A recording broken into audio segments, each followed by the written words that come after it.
신구 권력이 으르렁, 알박기, 사면거래, 모든 의견마다 다 충돌. 뭐 하나 접점이 없다라는 관측도 나옵니다. 누가 문제일까? 무엇이 잘못된 걸까? 원래 이런 걸까? 포함한 다양한 이야기 나눠보겠습니다. 자, 초유의 당일 취소, 무슨 일이 있었는지 비하인드 스토리부터 살펴보시죠. 오찬 4시간 앞두고 회동 무산을 동시에 발표했죠. 매우 이례적이다 어제 저희 보도해드렸고, 회동 전날 늦은 밤까지 이철희 수석과 장제원 비서실장이 이견을 보였다. 그러니까 저 두 분의 의견이 달랐겠습니까? 당선인과 문 대통령의 의견에 접점이 없었다는 겁니다. 11시, 밤 늦은 시간, 내일 만나면 안 되겠다. 이럴 거면 보지 말자. 회동 결렬이 확정됐다고 합니다. 자, 애초에 문재인 대통령과 당선인이 생각했던 만남의 성격이 달랐던 것 아니냐라는 관측도 나옵니다. 오늘 여러 보도에 따르면 청와대 관계자, 첫 만남은 축하와 덕담의 자리. 회동, 덕담, 회담 합의문 쓰듯 하자니 답줄 수 없다. 굉장히 강경한 반응. 이에 대해서 윤 당선인 측, 코로나 추경 예산 편성, 청와대 이전, 인사 알박기 협조 등 폭넓게 국정 전반에 대해서 의논해야 된다. 의제를 정해서 대통령의 입장을 전달해달라. 이건 덕담 나눌 자리면 뭐하러 만나냐. 회담이다. 이러니 틀어질 수밖에 없었던 것 아닐까요? 이재명 기자, 청와대를 오랫동안 출입했잖아요. 이게 한 글자 차이인데 예컨대 님 하나에 점 찍으면 남이 되듯. 회동과 회담. 이거 불과 한 글자 차이인데 일단 양측이 생각했던 만남의 성격이 달랐던 것 같아요. 그렇게 언론들이 많이 보도하고 있죠. 그리고 실제 청와대와 윤석열 당선인 측에서도 이제 그런 얘기가 나오는 것 같습니다. 근데 사실 두 가지가, 그러니까 어떤 만남 자체가 그냥 덕담을 나누는 수준의 만남을 원했던 청와대, 그리고 어떤 협의를 통해서 특히나 인사권 문제 같은 경우 같이 협의를 하자 이런 이제 제안을 하려고 했던 어떤 당선인 측의 생각.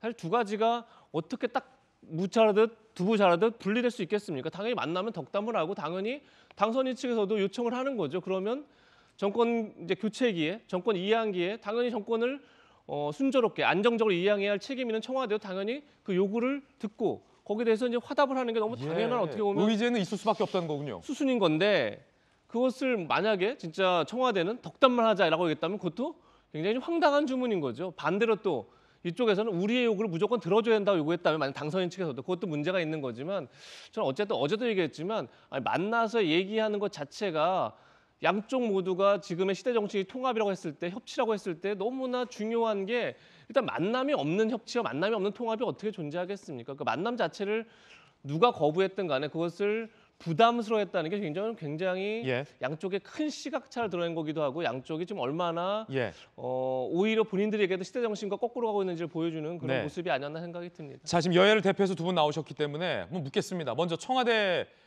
계셨던 박정하 전 대변인께 묻겠습니다. 지금 들어오는 취재 내용에 따르면 청와대 관계자가 여러 신문 기자들에게 의제 없이 회동하자, 축하 인사와 덕담 정도가 좋지 않겠냐라고 하고 당선인 측에서는 황당했다라는 반응이 지금 보도되고 있습니다. 아니 의제 없이 덕담만 나눌 건 뭐하러 만나냐라고 하는데 어떤 게 맞습니까? 박 대변인 말씀 보시기에. 지난주 방송에서 제가 그런 얘기했죠. 보통 청와대가 이제 정권 교체 2학기에는 심지어는 관저에서 쓰는 그릇, 커튼 같은 것도 협의한다고요. 대통령과 당선인이 만나야 그 다음에 실무적으로 다른 것들이 이렇게 협의가 진행이 되는 거잖아요. 그리고 이번에는 특히나 청와대 안 쓰겠다고 하니까 더더욱 복잡한 상황이잖아요. 도와줘야 되는 게 저는 맞다고 봅니다. 이거는 지금 문재인 청와대가 안 도와주는 거다. 좀 엄밀하게 따져볼까요? 대통령제에서 사실은 법적으로 문재인 대통령이 5월 9일까지 대통령 맞아요. 하지만 정치적으로는 이미 국민들은 새로운 권력에 대해서 새로운 지도자에 대해서 선택을 했어요. 정치적으로는 아니라고 봅니다. 그러면 저는 현재 있는 청와대가 집을 잘 지을 수 있고 새로 시작할 수 있도록 많은 갈등의 소지가 되는 부분, 부담이 되는 부분 덜어내줘야 되는 게 사실은 지난 5년간 대한민국을 이끌어왔던 대통령이고 청와대가 해야 될 일 아닌가라고 저는 생각을 합니다. 당연히 도와줘야 되는 게 맞다고 봅니다.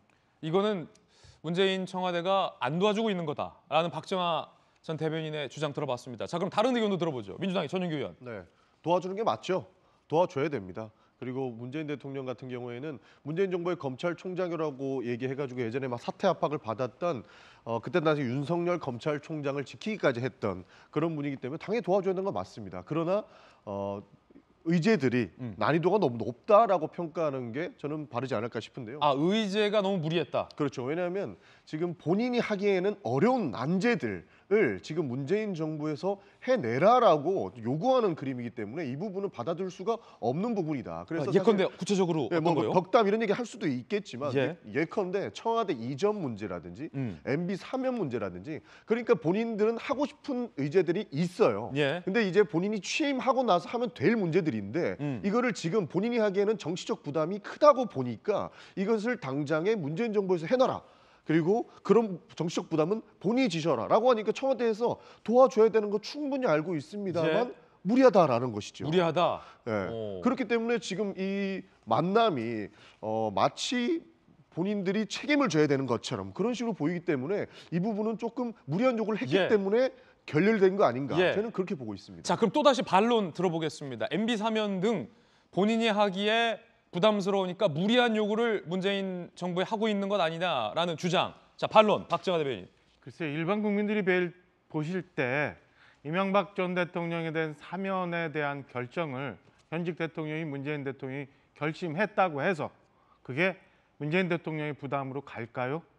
새로운 정부 그리고 윤석열 당선인이 요구했다고 생각을 하지 그게 저는 문재인 대통령의 부담으로 간다고 생각하지 않습니다. 다만 일부 현재 민주당 내 일부 의원들 그다음에 지지자들이 이명박 대통령의 사면은 이르다라고 주장하는 그 부분을 저는 문재인 대통령이 여전히 부담스러워하고 설득을 못할 뿐이지 저는 일반 국민들이 이명박 전 대통령을 문재인 대통령이 사면을 했다고 해서 그 모든 부담이 오롯이 문재인 대통령한테 간다고 생각하지 않습니다. 두 번째, 자, 새 집을 지어서 새로 시작하는 정권이에요. 그러면 사실은 문제가 되거나 정치적인 철학을 달리하거나 혹은 새로운 정부의 정치 이념을 펼칠 수 있는데 덜어 부담스럽거나 아니면 덜어 거북할 수 있는 분들에 대해서는 저는 현 정권에서 정리해 주는 게 맞다고 봅니다. 옳다고 봅니다.